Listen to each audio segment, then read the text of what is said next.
So I just got back from moderating two panel discussions at the USIU Africa High Tea for graduate students, and it was an incredibly beautiful morning. So much to learn.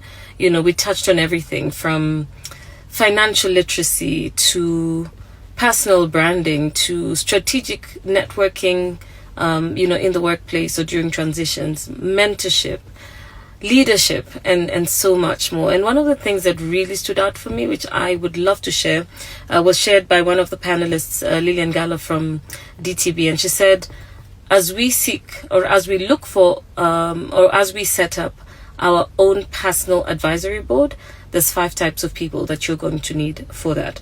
The first one is a sponsor. A sponsor will mention your name in rooms that you're not in, so somebody who really values what you bring to the table and has access to people that can make a difference in your career. That's a sponsor.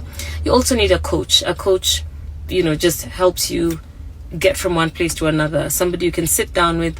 This is what has happened, So we all need a coach. A mentor. And of course, a mentor is somebody who guides you, holds your hand through your career journey, right?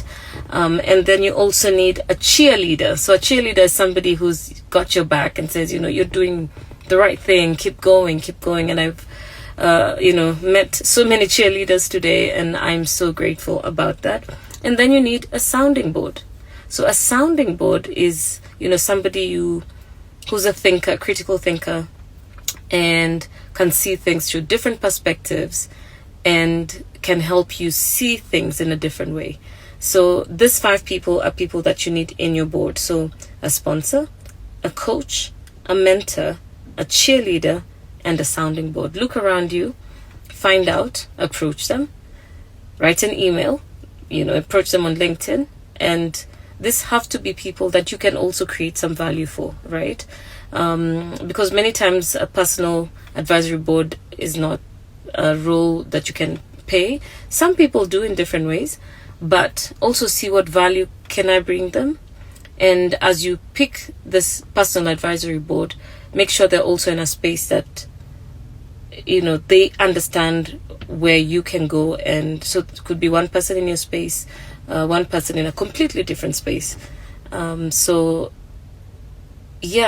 I think for me that was one of my takeaways, that after this, going to set up my personal advisory board and have these 5 people on that board.